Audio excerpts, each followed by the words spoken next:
My husband, who was on an overseas assignment, was going to temporarily return home, and we decided to have a dinner party at the house where our son's family, who I live with, resides. We were having a pleasant conversation in a friendly atmosphere when our grandson, Daniel, suddenly changed the situation with a single remark. Today isn't Grandma's punishment day, so you can eat, right? Despite my best efforts to keep it together, I couldn't believe it was all ruined by a single word from my grandson. I was stunned and could only look down in silence. My son and his wife tried to cover it up in a panic, but the more they talked, the more Daniel revealed the truth. In her fluster, Kyla finally snapped. Enough. Just be quiet for a bit. She yelled at Daniel, making him cry. Then, Don't just yell at a child. Nelson's raised voice turned the dinner party atmosphere tense in an instant. Amid the silence of the living room, broken only by Daniel's sobbing, Nelson demanded an explanation from Caden. All the while, I was hugging Daniel, comforting him. In my arms, Daniel said, I'm sorry, Grandma. Will you get scolded again because of me? He was worried for me. What should I do now? I could only stay silent, holding Daniel tightly. I am Elizabeth Pratt, a housewife in my 60s. Nelson and I fell in love while working at the same company, so it was really tough until we decided to get married and I quit my job. In those days, without phones, it wasn't easy to exchange contact information, and there was a general attitude of keeping workplace romances secret. So, until we got engaged, I was always on edge, worried that my boss might find out. Even after our engagement, we struggled with seating arrangements and speeches for the wedding, to the point where I didn't know who the wedding was for anymore. Moreover, any slip-up could lead to Nelson, who stayed with the company, being subject to snide remarks later, so we couldn't afford to relax. However, thanks to those struggles, we are now bound by a strong bond. I realized this especially when Nelson's overseas assignment was decided, leading to us living apart. 3 months before his departure. I think I can come back within 3 years, but I'm worried. Why don't you come with me? I appreciate the thought, but at my age, moving overseas is too much. Unlike you, I can only speak English. Nelson was always worried about leaving me alone in America. Besides, if anything happens, Caden and his family are here, and we can always talk on the phone, so don't worry too much. Yeah, you're right. Caden is our only son. 14 years ago, when Caden started university, he moved out to live on his own. After graduation, he met Kyla in the cafeteria at his workplace, and they got married 7 years ago. 2 years after their marriage, our grandson Daniel was born. Caden, who rarely came home when he was single, started visiting regularly after Daniel was born. Both Nelson and I always look forward to seeing Caden's family. But beyond that, our time as a couple was very peaceful and enjoyable. Especially, Nelson planning trips for us during his long holidays made me happy. I've been busy with work and left everything at home to you. From now on, let's spend more time together as a couple. He would always take me to the places I wanted to go. For us, this was the first time Nelson had to live alone for work. Moreover, since it was overseas, returning home wouldn't be easy. It was understandable that Nelson was worried. However, if anything happened, Caden's family, living just 15 minutes away from the nearest bus stop, could help. So I always reassured Nelson that there was no need to worry. About a month and a half before Nelson's departure, I injured my back and had to go to the hospital. It was a mild case of a herniated disc, so I could manage going to the hospital and maintaining minimal daily activities on my own. However, to Nelson, who was about to leave, it was a major concern, and he said he would delay his departure until my back healed. I appreciate the thought, but it's not something that should delay your work. But I can't leave you alone like this. What if something happens? I tried to reassure him, but Nelson was adamant about not leaving me alone. Days passed with our discussions going nowhere. We're both adults, so don't worry about something like this. If anything happens, Caden and his family will help.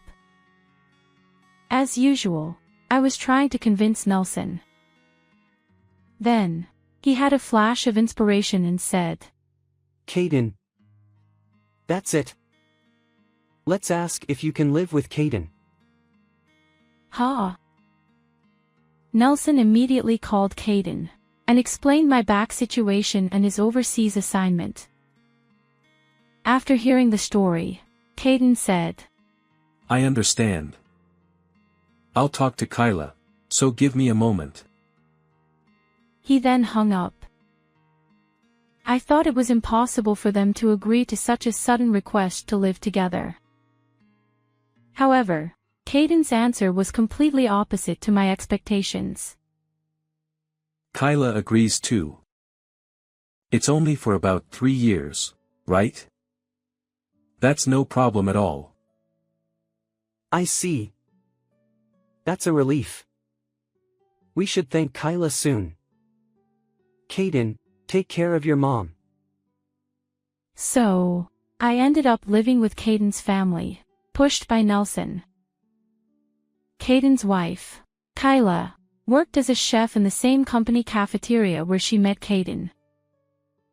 A year ago, they opened their dream restaurant and both worked hard together. I'm sorry for asking you to take care of me when you're so busy with the new restaurant. A few days after deciding to live together, we had a dinner with Caden's family. While Nelson and Caden were chatting and drinking, I quietly apologized to Kyla. I thought it must be a burden for Kyla to take care of an injured mother-in-law for 3 years, especially at such an important time for her restaurant. However, Kyla said, "Don't worry about it. We help each other in times of need. Also, once you feel better, could you occasionally look after Daniel?" Kyla asked me. He's in daycare, but he's always alone from evening to night. Seeing Kyla's apologetic expression, I understood why she agreed to live together. She probably wanted me to look after Daniel. Of course. If there's anything else I can do, don't hesitate to ask. I replied with a smile, and Kyla also smiled, relieved. I was truly relieved that I wasn't just a burden. Living with Caden's family was more peaceful and comfortable than I had expected. Not only did they accept me willingly, but they also provided me with a room of my own since they had an unused one. Wanting to be of help to Caden's family, I started doing the laundry, washing dishes, and picking up Daniel from daycare. I also began cooking dinner in place of Kyla, who often worked late due to preparations for the next day. Caden and Kyla always expressed their gratitude, and I could spend all my time with my adorable grandson. Although this cohabitation started on Nelson's sudden whim, I was truly happy and spent each day grateful to my husband and son. However, this happy time did not last long. The trigger was an innocent comment Daniel made during dinner. I like Grandma's food better than Mom's. Oh dear. Thank you. There was no way my simple home cooking could surpass a professional chef. But to Daniel, who had parents running a healthy restaurant, my American-style cooking might have seemed delicious. Additionally, Daniel proudly mentioned that he could eat vegetables he usually disliked if I cooked them. I praised Daniel, telling him he was amazing. To be honest, Daniel's likes and dislikes were very similar to Caden's when he was a child. So, I just made the dishes that Caden liked, and by coincidence, Daniel ate them too. However, this seemed to have struck a nerve with Kyla. If you like Grandma's cooking so much, why don't you have her cook for you every day from now on? Kyla's expression was calm, but her tone clearly indicated she was angry. Both Caden and I sensed that saying anything unnecessary would be unwise and continued eating in silence. However, 5-year-old Daniel didn't notice this and said, Really? Yay. I get Grandma's food every day. He was overjoyed. Seeing Daniel's reaction only made Kyla's mood worse. Since then, I started preparing all meals for Caden's family. Being a housewife, cooking was no burden at all. The problem was that Kyla's gaze became increasingly sharp as she watched Daniel and Caden enjoying my food. Moreover, Daniel began to call for me for everything. Bath time, reading stories, getting dressed, drawing, bedtime, no matter what it was, he called for me. I responded happily because I loved my grandson, but Kyla might have felt as if her child was being taken away. Elizabeth, please don't spoil Daniel. This is why old people are annoying. Oh, I'm sorry. I'll be careful. Before I knew it, Kyla's attitude towards me had become cold and filled with resentment. For months after my husband went overseas, Kyla came to me with a proposal. From today, in lieu of rent, you will do all the household chores. When I asked why she suddenly said this, Kyla explained that it was unfair to provide food and utilities for an additional adult for 3 years without compensation. She wanted me to repay this inconvenience through labor. Your back pain is healed, right? Then from now on, work properly. Her cold gaze and matter-of-fact tone left me speechless. Was this really the same Kyla I knew before living together? Though I was terrified by how much she had changed, I decided to comply silently. After all, she had a point. Expenses had increased with one more adult in the house. I understood her desire to offset this through chores. I resolved to be more considerate of Kyla and reduce her burden. By doing so, I hoped she would calm down and things would return to how they were. At that time, I genuinely believed that with effort, we could restore our good relationship.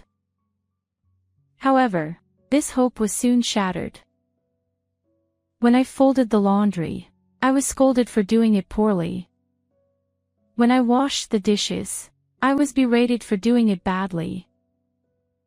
When Daniel showed affection towards me, I was accused of bribing him with food to win his favor. No matter how hard I tried to be considerate, it only seemed to provoke Kyla more. Still, I continued to handle household chores for the sake of my son and his family. The only solace I found was that Daniel and Caden enjoyed my cooking and finished their meals. However, even this soon became a problem. What's so great about this old-fashioned home cooking? It's bland, unattractive, and inedible. After saying this, Kyla would head to the kitchen, cook a meal for herself, and eat alone. The atmosphere at the dinner table was icy, as if we had seen a ghost. I was too scared to move, fearing what harsh words Kyla would say next.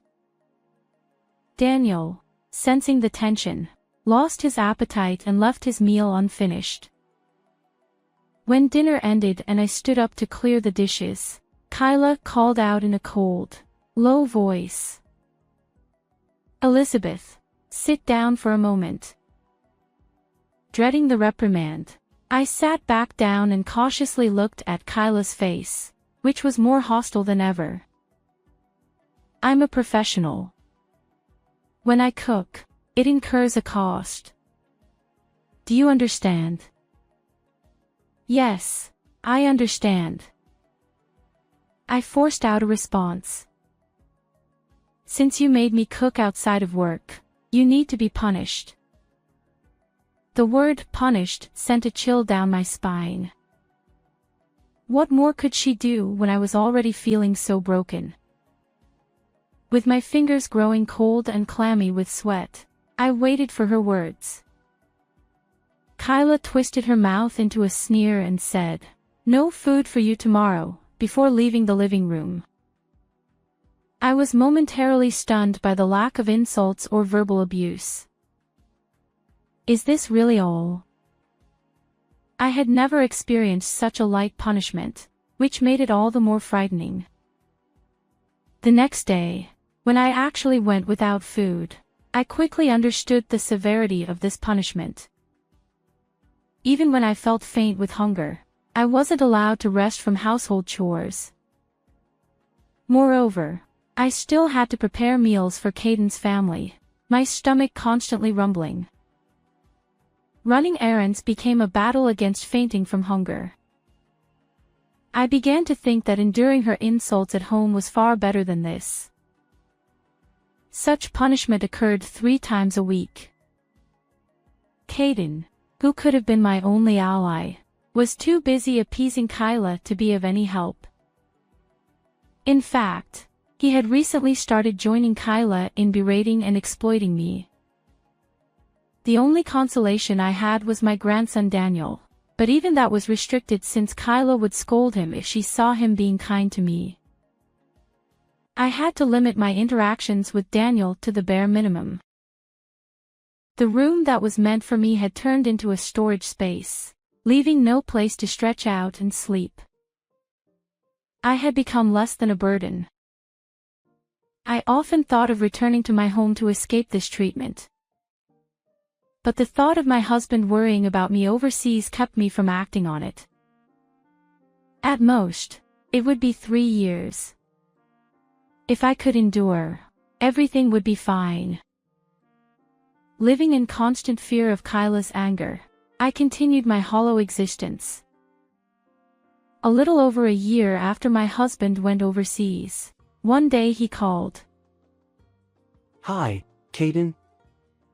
It's sudden, but I'll be back next week for a short visit. How about we all go out for dinner?" Next week? That's too sudden. How about we have dinner at our place instead? Sure, that sounds good. By the way, how's Mom? Every time I call, I'm told she's busy with Daniel, so we hardly talk. Yeah, she's fine. We'll see you next week then. Caden ended the call abruptly. At dinner, he shared the news with Kyla and me. Kyla looked visibly annoyed, but I was secretly overjoyed. Since my husband went overseas, he had only called a few times in the early months.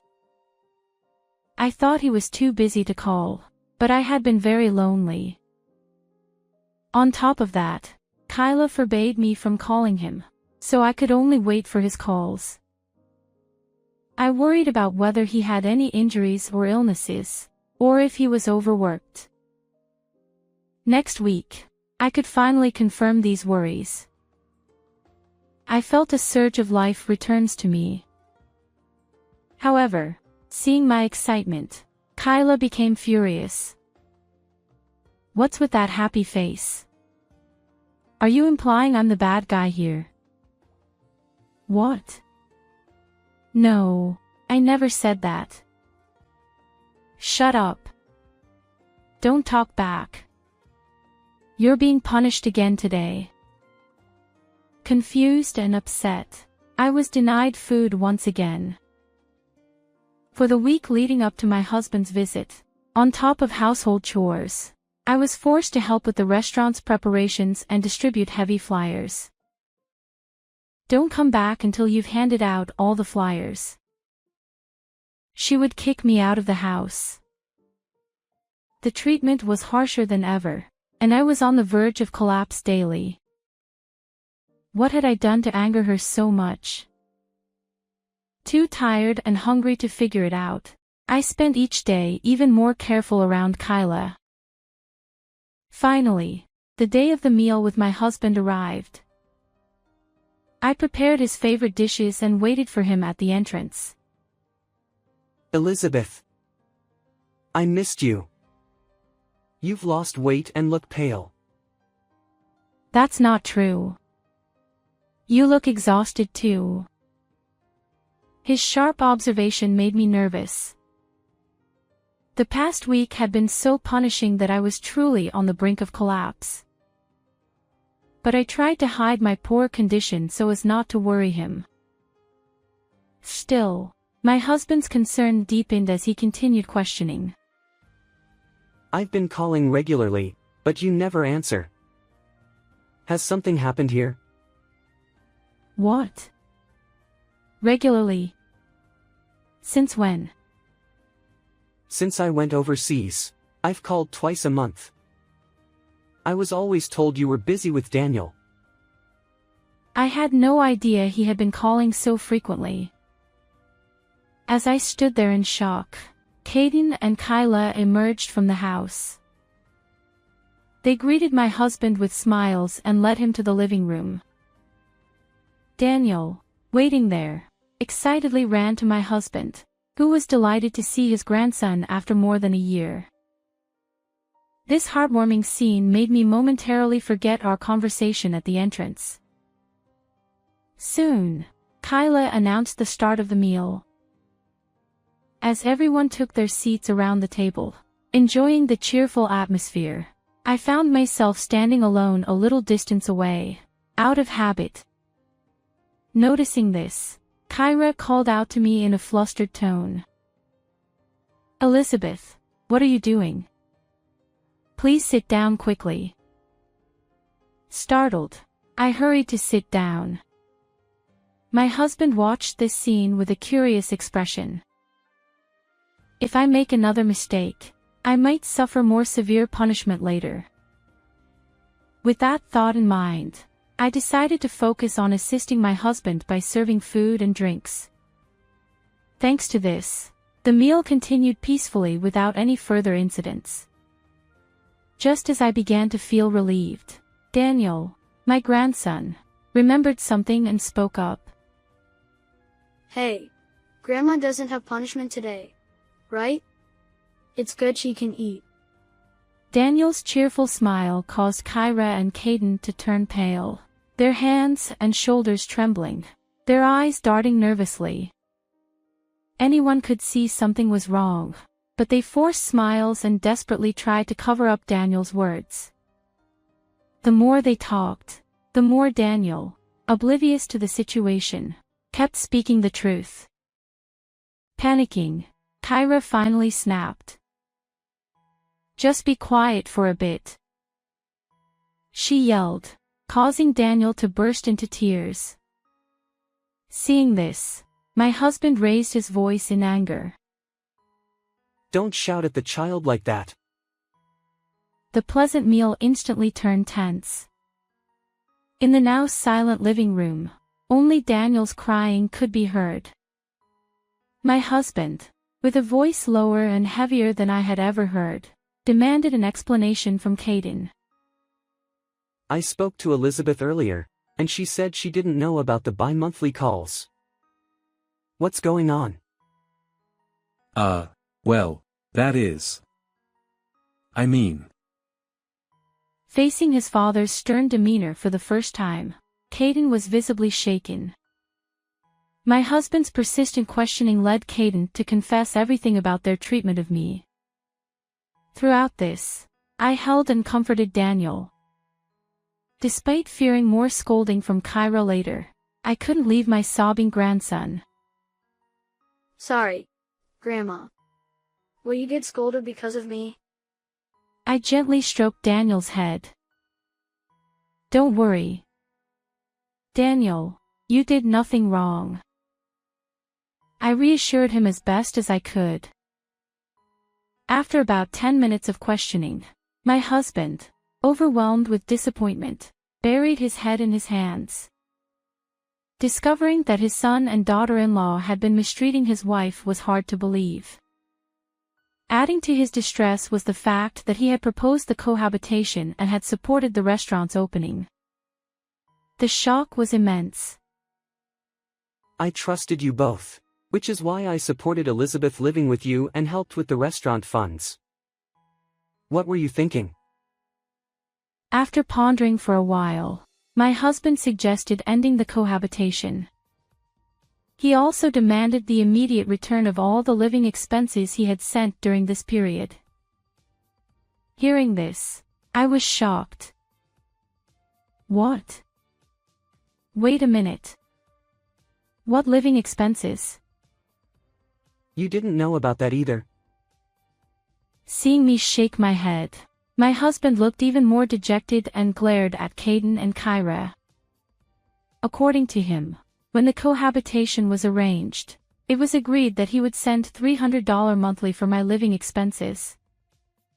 Caden was supposed to inform me about this arrangement later. But I had never heard anything about the remittance. Instead, I had been told to work to cover living costs and had been treated like a servant.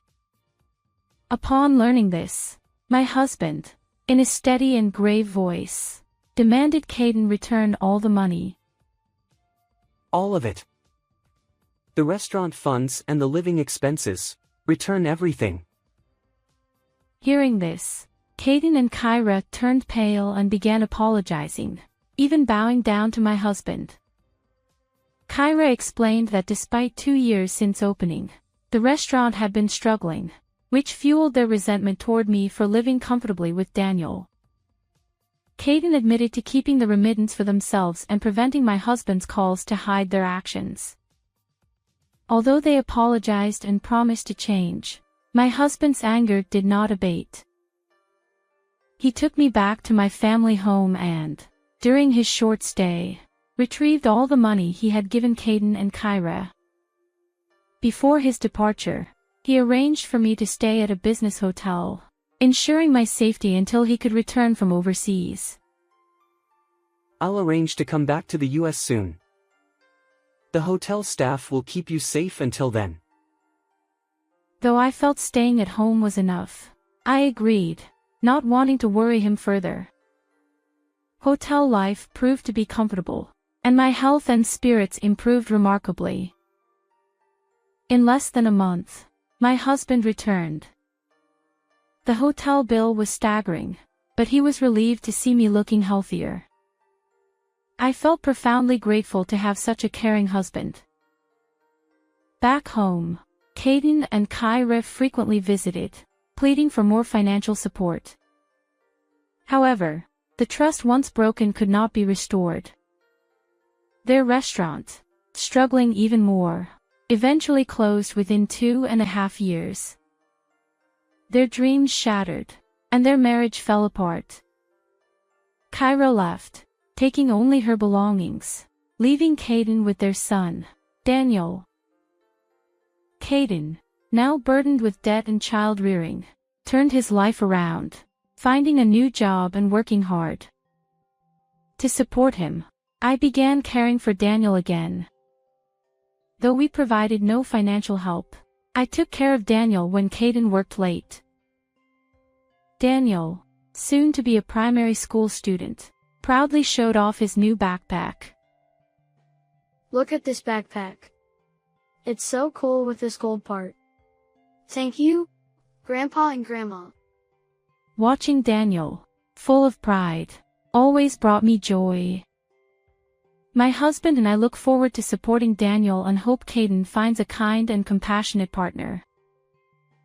How did you like this story? Please subscribe to our channel. See you in the next video.